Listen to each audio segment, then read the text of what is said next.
Sir ఏం చెప్తున్నంటే నేను రాజకీయాలు చేయడానికి రాలేదు, రాజకీయాలు మాట్లాడడానికి రాలేదు.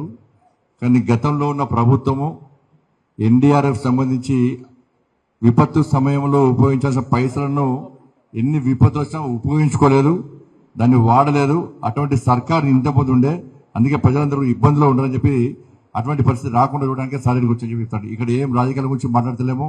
ఆపదలు ఉన్నప్పుడు అందరం కలిసిమెలిసి రాజకీయాలకు ఖచ్చితంగా రైతులు ఆదుకోవడానికి మాత్రమే వచ్చామని చెప్పి చెప్తా ఉన్నారు. ఫసల్ బీమా అనేది రైతులు కష్టాల్లో ఇబ్బందులు ఉన్నప్పుడు, ఆపద సమయంలో ఉన్నప్పుడు ఫసల్ బీమా ద్వారా మీకు న్యాయం జరిగేది.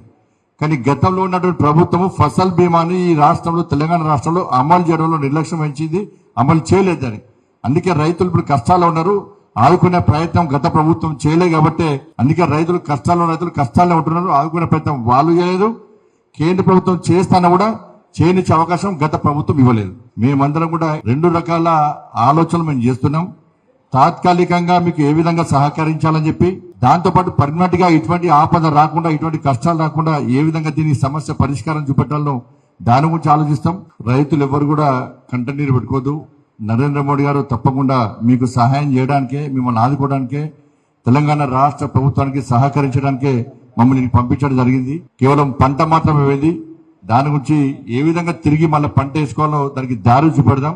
ఇప్పుడు కేంద్ర ప్రభుత్వ సంక్షేమ పథకాలు కూడా ఈ ఆపద సమయంలో ఏ పథకం మీకు ఏ విధంగా ఉపయోగపడుతుందో దాని గురించి కూడా మేము ఆలోచిస్తాం. రాష్ట్ర ప్రభుత్వం కూడా నివేదికలిస్తుంది, కేంద్ర ప్రభుత్వం కూడా నివేదికలిస్తారు. రెండు సరి చేసుకొని తప్పకుండా ఏ విధంగా న్యాయం చేయాలో మీకు న్యాయం చేసే విధంగా మేము ప్రయత్నం చేస్తాం. ఎక్కడ రైతులు ఇబ్బంది పడద్దు, బాధపడద్దు, కంటనీరు పెట్టుకోవద్దు. నరేంద్ర మోడీ ప్రభుత్వం తప్పకుండా మీకు ఆదుకోవడానికి రాష్ట్ర ప్రభుత్వం, కేంద్ర ప్రభుత్వం కలిసి మీకు సహకరించడానికి సిద్ధంగా ఉంది. మీరు దాన్ని ఏ ఇబ్బంది పడదని చెప్పి వారు చెప్తా ఉన్నారు. రైతులకు సహాయం చేయడం అంటే దేవుని పూజ చేసినట్టే.